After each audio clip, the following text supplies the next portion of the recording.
Live from our studios in Lagos and Nigeria, it's still Enterprise Morning on Enterprise Television. And now to our main conversation for today. President Bola Ahmed Tinubu unveiled the world's largest painted portrait on the canvas.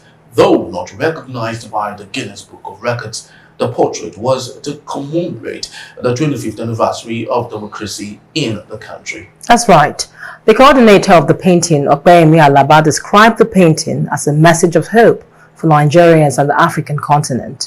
Alaba, who refused to disclose the theme of the painting, revealed that it was created by 37 different painters representing the 36 states and the Federal Capital Territory.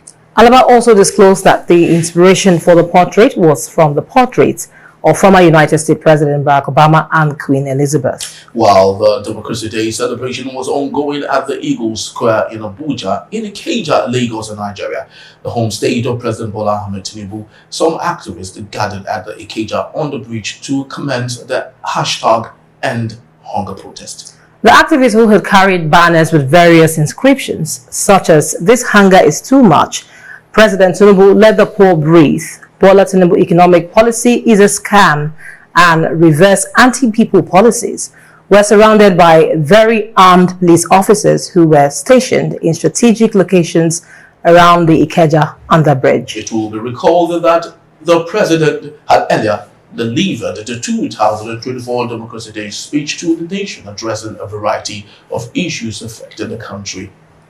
Tinubu, who pledged to implement democracy as Nigerians' way of life, urged Nigerians not to be wary and to be hopeful for a better future, and also stating that a consensus had been reached on the long-debated new minimum wage between the federal government and organized labor. Very well. So to discuss this and more in the studio still with us are Barrister Tunji Abdul Hamid and Cyril Baku. Thank you so very much, gentlemen, for being around. And Junior, yes, please. You're welcome.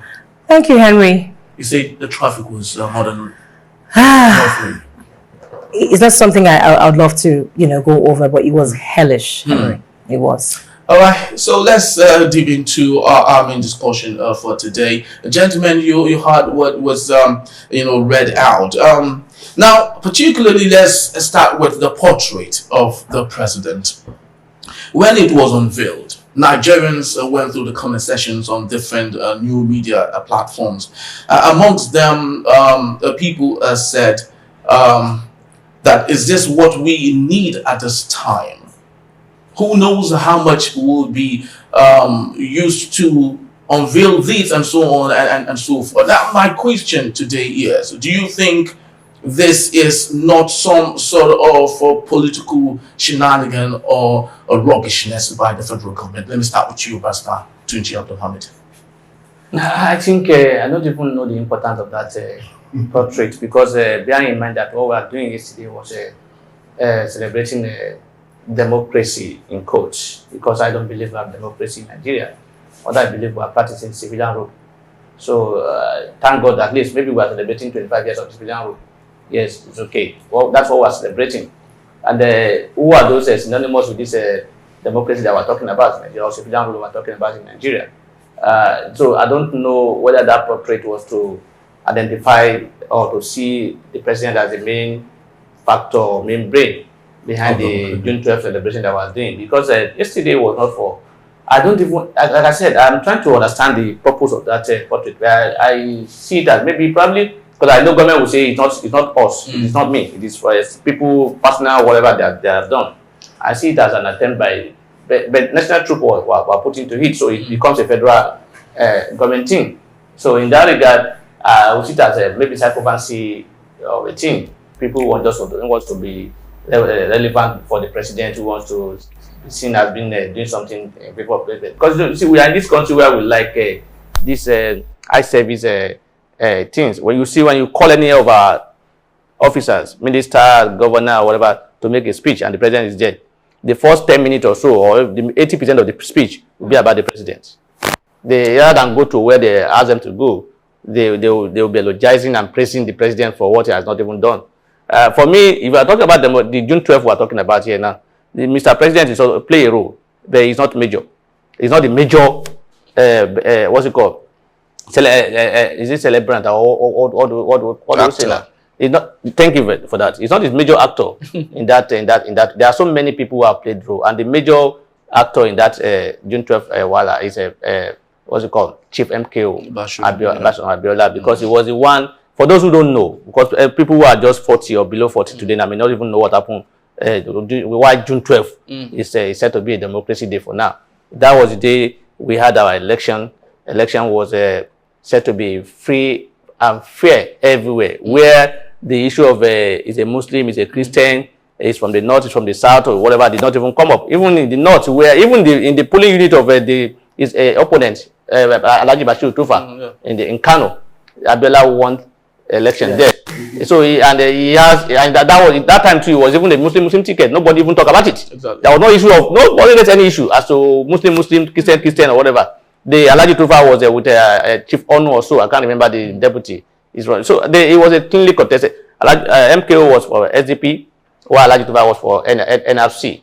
And then everybody voted. They love Chief MKO Abiola because of his antecedents, because this is a man of many parts. He play a role in life of so many people, even though he has his own what's it called, negative in the other world. Because if you ask Fela or other people, they will tell you Abiola is not to be celebrated, because he even call him a name. I don't want. He say that ITT. If you know the meaning, you know the meaning.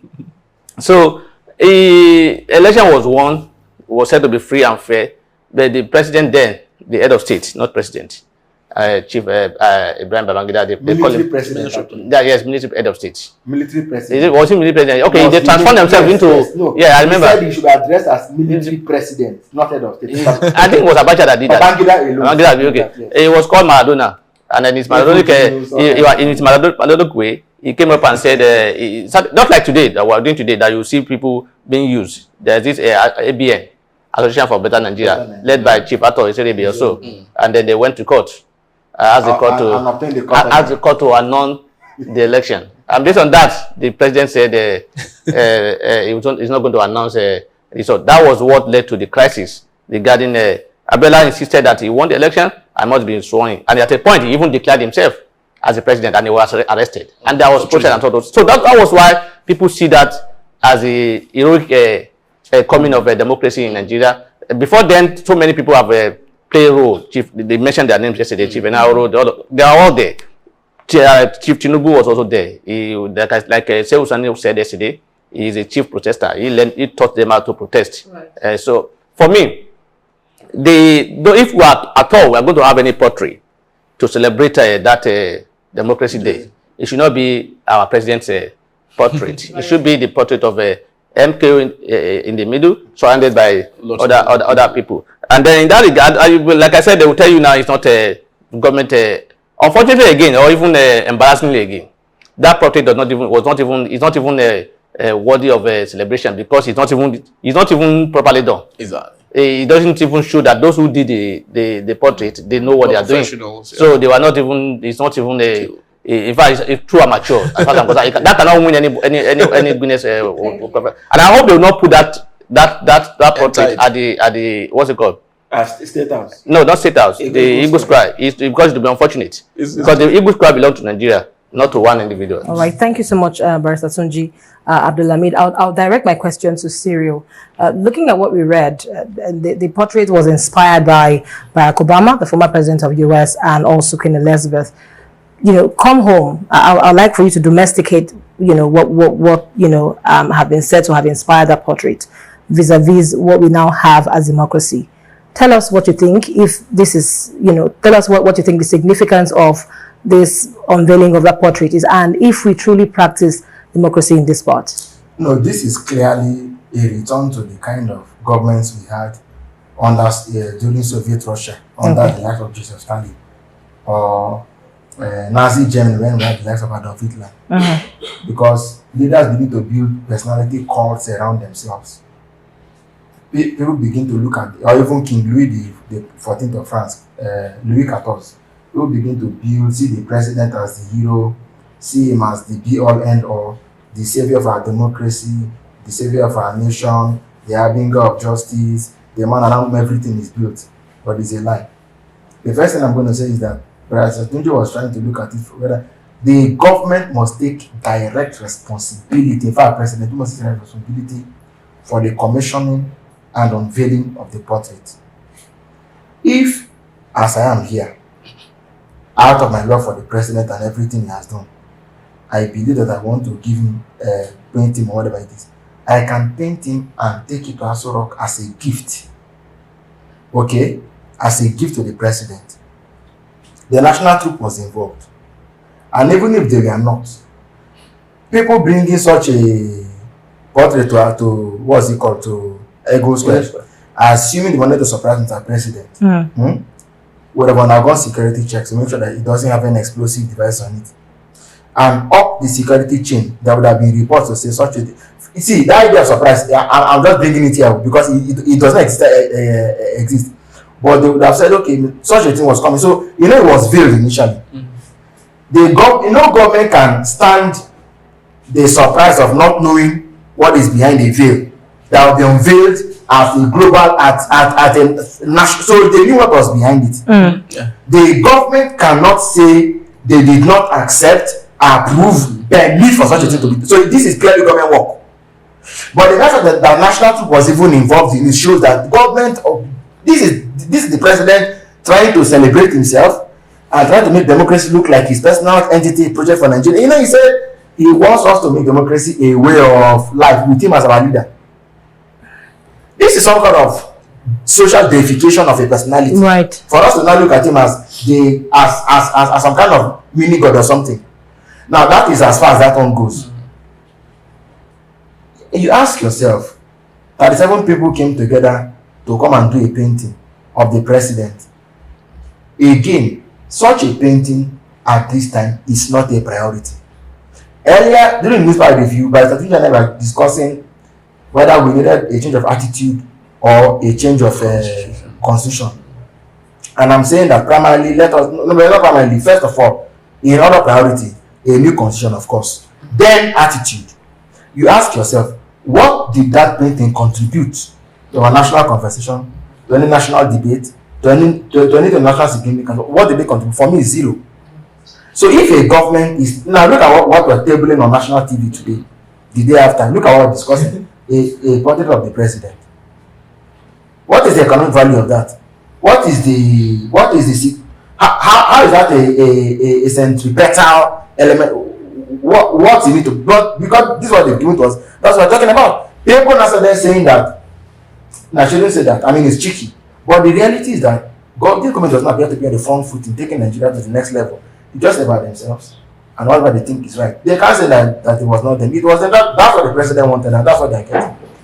Very true. Of course, this is not new. A couple of weeks back, the portrait of King Charles was unveiled. I don't know if you saw it, Barrister Tunji. A very not well done, spooky, if you would say that, of the portrait of King Charles. And so it's actually not new. But my question is, do you really think this is not some sort of the frenzy of the cook-a-thon? This should be called paint-a-thon, a Guinness a competition. Now my question is, why do you think the government of the day would debase itself to the level of allowing this even set foot on a day like the Democracy Day? Now it is clear, and the truth is this: the president today wants to make himself look like the hero of democracy and the #1 man to be celebrated. In fact, he wants to take over as the leader of the country, even after so he wants to lay those foundations for himself, and that's why you see him competing with people outside the country in terms of what have been done for this, what have been done for that. He wants to do a similar thing so that that this our president is a man who is known for strategy. They call him a master strategy. He plans his things. When he was planning how to become president, people don't know. I noticed. I said, as long as once you see a politician interested in who become a governor in a particular state, who become a senator in a particular state, who become this entire thing, know that he has one intention and he wants an ambition. He wants to be the father of all, and that was that. The president wasn't hiding it. He said it that he become the president today has been his long, so he has been his long time ambition, and he's been working for it and been planning for it. So I am also seeing this in that the president is working towards becoming a man that will be classified as the father of the country, even after leaving office. He wants to see himself as the man who owns quote the country. But do you think it looks like it's possible, just like we do wonderfully well remember the likes of Pa Obafemi Awolowo I'll tell you how. and Azikiwe? Do you think it's possible to have Tinubu in that you see, that kingdom? before I allow you, you see sometimes this thing is not about people saying it or you trying to make it look. It was what you do that will people themselves that will say, man, from what this man has. Abela did not tell us to say you celebrate me, or did not say. In fact, this June 12th of 18 was seen as a Southwest affair for now. It was when Baba Buhari came into office that it was changed. May 29 was used. Being used because late MK Abela and the Chief Obasanjo, they are not in good time in a way. They are competing. So in that regard, Obasanjo does not want to recognize June 12th as a day, and then May 29 was fixed. So when at that time too, since Tinubu and co see themselves as a progressive, and then they were following those who are the this disciple of the MKO, they were trying to immortalize him by celebrating June 12th. Then it was only Lagos started it by declaring June 12th as public holiday. Later Ogun State and some other Southwest State. So it was seen as Southwest affair, but later it becomes because they now realize that look, this man is not a man of a particular part. And so if you do if you lay your foundation very well, if the president still has a chance to become that, if he has a chance to become whatever he's thinking, what I'm thinking, or what I'm thinking for him that he's thinking, he can become a man that will be watching if he was able to turn around the economy of the country into a better one, and then we are all enjoying ourselves in this life. All right. Yes, Mr. Suri, The simple thing the president can also do is to say May 29 does not signify anything in our history other than that it is a handover date. The constitution can be amended to say that as from, so that people won't feel he wants to benefit from it, that as from 2031, handover date and democracy day should become one, June 12th. No, that has been done. No. It's not a law. No. What I mean is that handover day is still May 29. Oh, okay, handover day. But it doesn't. There's no historical correlation to it in any. It has no significance for us. It could equally be changed if that's what I'm saying. He can push a law that says let us shift the date entirely. Handover and June and democracy to be one. There will be vacuum. No, there will not. There will be vacuum. That means you have to extend the tenure of the government. But I mean, that will not be law. No, it was just 2 weeks. I mean, the law was even a day. Nigeria everything begins at somewhere, right? Man was not made for the law. The law was made for man. Anything can change. So I mean, he can say but effective maybe 2031, so that he won't look like he wants to benefit from it or something. That's why. Then number two, when you ask how he would do, you see, people like Hitler and Stalin began this way. After a while, there became. Did you hear? I don't know whether it was true. There was one story that came out one time after 2015 that universities in the US were now adopting to study the political strategy of Bola Tinubu. Really? Yes, the story came out that some universities in the West, in America, had adopted Bola Tinubu as a course of study. You will be surprised that they will introduce in social studies. What's it in general in social sciences that they want to now study the political evolution and whatever it's of Bola Tinubu, and it may be too late before you know, because leaders who go this way, this is some kind of political narcissism, seeing yourself, seeing everything through yourself. But you see, like he said, MKO didn't ask for us to immortalize him. The man only did deeds of valor, and today he's a man to reckon with, even in death. Let me say this: MKO's own death, the way MKO passed, is what has become his major image maker in death. Because when he was alive, do you remember that at the event where they were talking about June 12th, when Buhari said June 12th was not democracy day by law, okay? At that event, what was her name? Bella Kosei apologized to President Buhari that if there was any way in which her family had offended him, that they should be forgiven. The facts are clear for anybody to know. Because people will say that MK was the financial inspiration behind the ouster of Buhari as military head of state. All right. Not only Buhari. Whatever could happen in Nigeria, including even outside of Nigeria. Yeah, that was yes, they don't let us get there. So. But having become the Democrat who paid the price for democracy, today is honored. It's like also like Alfred Nobel.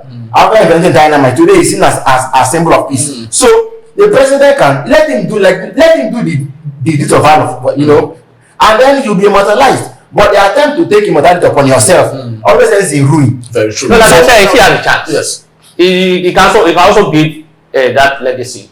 That's why people will not say, if not for this man, yeah, I feel I strongly knows that road is an impossible road to. No, you can't conclude until that happens. He has 4 years and then more, probably 8 years. Yes. I don't know. But you see, Abiola, you cannot compare. Abiola is not known to be a Muslim Christian person. Abiola has built churches, he built mosques, he has football team, he has what's it called, newspaper. He was involved in many parts, and he will be seen as people.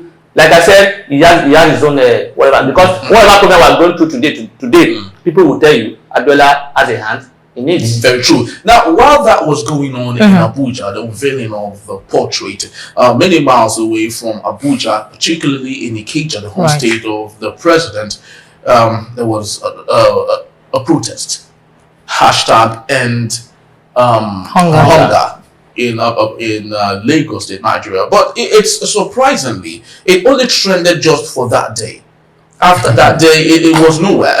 Cyril Abaku, what do you think is wrong with that? I wish I knew, but I have my concerns. Again, the fact that it's not trending isn't quite a headache for me because I wasn't with the protesters, so I feel their pain. But the fact again you look at it, we cannot use digital illusion to say that it is a true representation of reality. A hungry man is a hungry man is a hungry man. You can't take that away. They came out to protest yesterday as a symbol, to tell government that you're celebrating. Didn't we hear people cheering? Is it booing or jeering the president? Say minimum wage. As he was writing an minimum wage. They are aware that there is enough hunger in the land. I do not know how many national dailies should have the hunger protest on their front page. I honestly haven't checked, so I don't know. But the fact is that, but the point I'm making is that we are able to sort of erase it from view. Does not mean that food has entered people's stomach, because gari is costly, rice is costly, yam is costly, even salt and sugar and pepper are beyond the common man's reach. Right. So in such you can only delay it for too long. If matters came to head, you can't stand the fire that will burn. Government should not just sponsor its minions to take the matter away from the mirror. They must deal with the issue. If the carcass is left in the room, it will stink. Very true. Barrister Tunji Abdul Hamid, the Tahrir Square, the Arab Spring and all, it was very so peaceful. Do you think it's possible in Nigeria to have such kind of protest with the way the administration of Bola Ahmed Tinubu is trying as much as it could to mitigate that? It is possible if we are genuine and if we are sincere about it. If truly we want to fight for the country, if truly we are not paying policies with it. Even though I remember 2012, similar thing happened, and unfortunately most people don't know that it was a political game. Yeah. But everybody was thinking genuinely, most Nigerians, that this is for us, and everybody embraced it, and then we all. So if the issue now is that those in power today, like Mr. Alhaji Shehu Sani said yesterday, Senator Shehu Sani, he was saying to the president, he said, "Look, you are the father of protest. You taught us how to protest, and anybody that is protesting today is following your footsteps." So if you know, and the man is they call him a strategist. He knows what it takes to protest.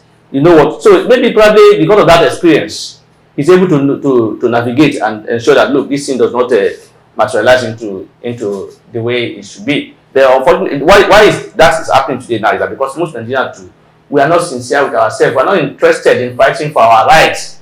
We are only waiting for people who will fight for us and get and benefit. That's what we will sit down in our houses, stay somewhere, and blame people who are protesting that did not protest well.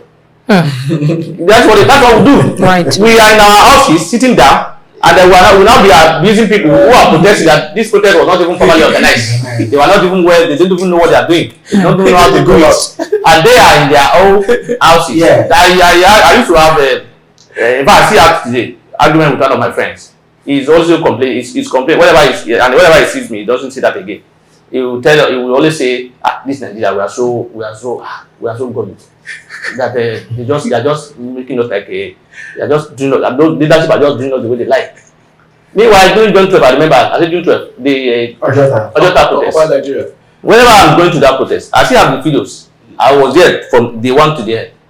Whenever I'm going, he has his brother that was staying with him. I will call him and say, let's go to protest. He will tell him, if we leave that place. And he will come up and after that, he will say, why are we like this now? Why are we like this now? So I said, look, if anybody is like you, who will protest? So that's what we have in Nigeria. We want people to fight for us to benefit, then we don't want to participate in it. We don't want to be part of it. So, and that's what is happening today now. People will see those people participating and say, you people don't love yourself. Oh, hey, this and that will happen. In Yoruba, they say I cannot die, cannot become a king. In other words, if you have a what you call traditional title in your family, and you are now saying you are afraid of that, that means you can never become a king. Not only king, you cannot hold that title from the family. That's what we are saying. So Nigerians were afraid of fighting for our rights. When I say fighting, protest. I'm not saying destroy anything or whatever. The normal protest. We can have straight to the answer. We can have that peaceful protest. Any protest that you see that is not peaceful, it's not because those who are protesting are not peaceful. It's because those in government or those who are supposed to give them that security will instigate something infiltrated that will make it. When people wanted other people to fight for their own in their own interests, sit down in their own houses, enjoy themselves, watch TV, read newspaper, and blame other people for their problems. So that's what we have in Nigeria. So if you see, again, it appears we are using most of the people that are even interested or who make this protest viable. As it appears they are not maybe probably tired, or maybe they have been compromised, maybe they are not, all their sentiments or whatever is there. They are not showing that what's it called, solidarity support for people to have. You know that June 12 Act, I think June 12, the Ojota protest. If you know the kind of thing that it was like what's it called? It was interesting. It was a carnival. Yes. They shared food, shared water. To the extent that we are told that the what's it called? The microphone and everything that were being used daily, they were being rented for millions of naira. And the people were there. People were buying food for each other. Everybody was there. We were like family, supporting ourselves. I remember, I can see those artists, all of them, I can see them, everybody celebrating, everybody. So, several ones from Lagos State government that was coming every morning to clean the place, sweep it clean, then went back as a reporting for duty. You know now. So until we all have that, remember that our role as citizens is to hold government to account. And one of the ways to hold government to account is to speak out. And to also participate. I'm not saying we should fight anybody or we should destroy anybody or we should blackmail anybody. But let us go through the normal route and then speak out. At least those things they are saying that they had them loud and clear. They know only that they will just say that's all. We don't have that means of making it popular the way they did it when they were there. All right, very well said. Actually, considering the portrait issue, someone said on one of the social media platforms that he hopes this is not another PPP, a public-private partnership, where millions or trillions of naira has been signed for that. It's a shame, Henry. It's a shame, and it's something that I, did not look forward to. We having this sort of conversation a day after Democracy Day. But for want of time, I wanted to ask Cyril in one breath. Mr. Sunji is quite optimistic that it is not too late for the president to, to do what is right. And I was going to ask you if you share in that optimism and what you want to see him do going forward for the next 3 years to change the narrative, so to speak. There's a lot the president can do, and it's never too late. I mean, this is just his first year in office, right? it's not. There's a whole lot the president can do. The question is he willing? And number two, does he have the right people around him that can help him to organize and push? Because of course, anything government achieve must be strategic. Everything we achieve feeds something else. So, but is there really an intention to have such a coordinated approach to delivering the goods? If there is, I mean, there's a lot you could always do. There's a whole lot you could always do. All right. All right, so that's just about what we have for today. I would love to say thank you to Barrister Tunji Abdulhamid for being part of our show today. Thank you for coming. Abaku, thank you as always for being part of our show. Thank you. Most importantly, Chinwe, thank you Thank you, Henry. for being a good host. Thank you. All right, so this is just about the time we have. But please do well to visit our website daily at www.enterprisetv.com, and also like, comment, and follow us on all our social media platforms at Enterprise TV 7. I am Henry. And I'm Chinyere Igweodu. On behalf of the entire team, thank you for watching, and bye-bye from us.